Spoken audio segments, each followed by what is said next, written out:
introduce some of the Westpac team in the room. So put down your knives and forks, and those that are from Westpac, please stand up.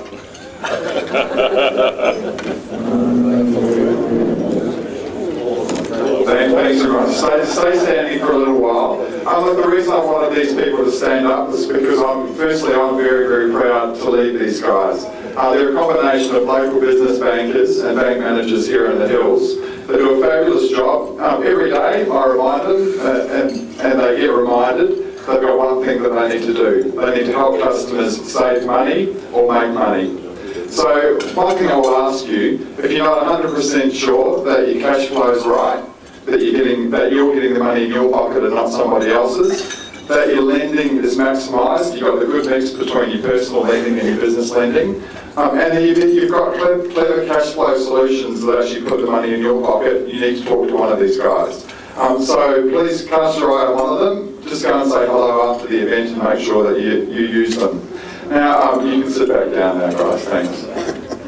Look, the other thing is, Westpac, we love small businesses and we love big businesses. And to show that, every May, we have a special business month. And it means that we love you just a little bit more in the month of May than any other month, perhaps. What that means, we've got some great specials and introductory rates and fees saved on equipment finance, on business lending. And those that keep their eyes open on what happened with rates last week, we passed the full 50 basis points on to a majority of our business lending, so we're really trying to boost and support this sector. But that's enough for me. We're all here to hear Huw McKay and hear how he will decipher what we heard in the budget last night. So welcome, Huw. Thank you. I'm independently microphoned and Bluetoothed and all sorts of things. This little gadget here was imposed on me. I'm not waiting for a call. It's all about the AV needs of the Hills Chamber. Now, interesting, Maitland, all the Westpackers are up the back. Is that because they're planning on heckling, or is it... it'd be pretty typical Westpac behaviour, I have to say. Sit up the back, free food, free drink. But, which actually reminds me of a joke that my boss told last night, which I'm going to retell now. There's a very rich man, and he was coming up to the end of his life, and he wanted to check out this proposition that you can't take it all with you, and he wanted to stress test this proposition by giving $100,000 in cash in an envelope to his three most trusted advisors: his priest, his lawyer, and his banker. So fast forward a year, and the rich man has passed on, and it's an open casket affair.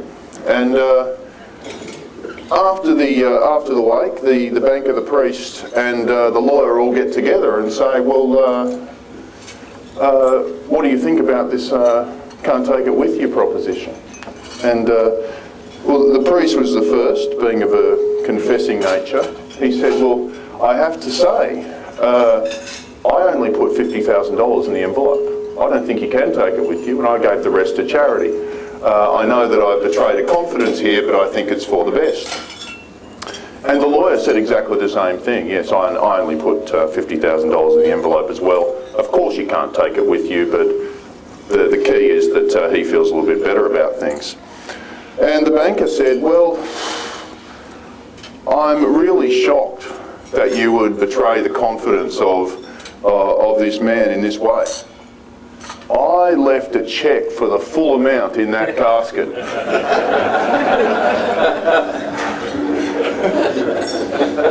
So, bankers. Anyway, let's move on. Now, the federal budget last night, it's a different sort of policy document to the ones we've become used to. There's a lot of things on the saving side of the ledger, offset with a little bit of activity on the spending side, but nothing terribly dramatic.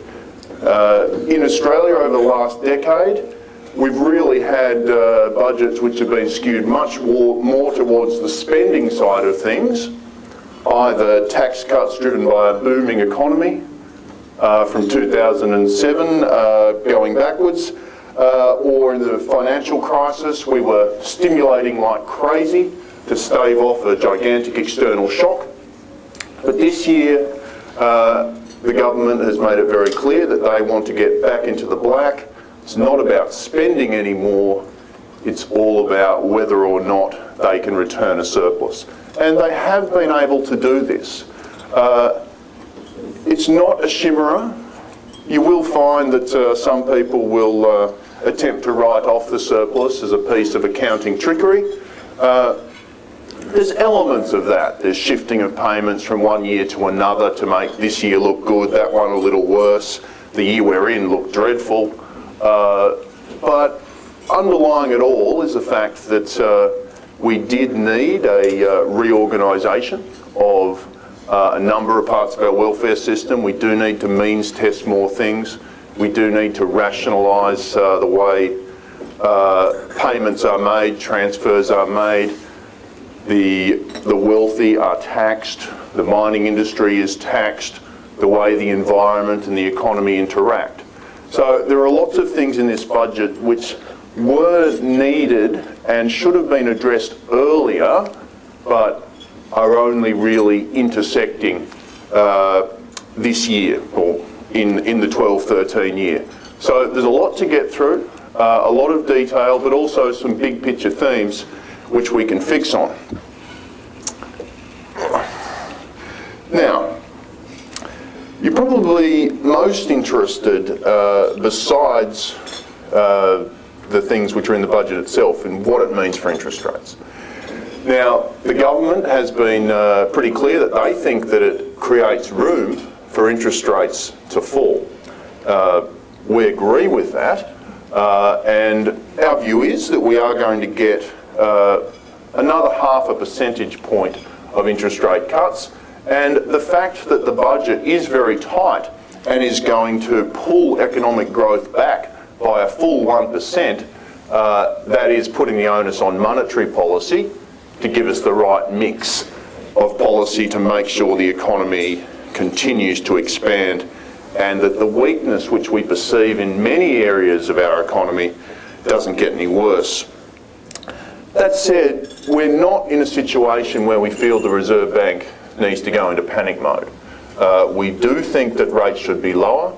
We think that they're not low enough yet, but they're not going to charge lower with the blindfold on, mindlessly trying to stimulate the housing market.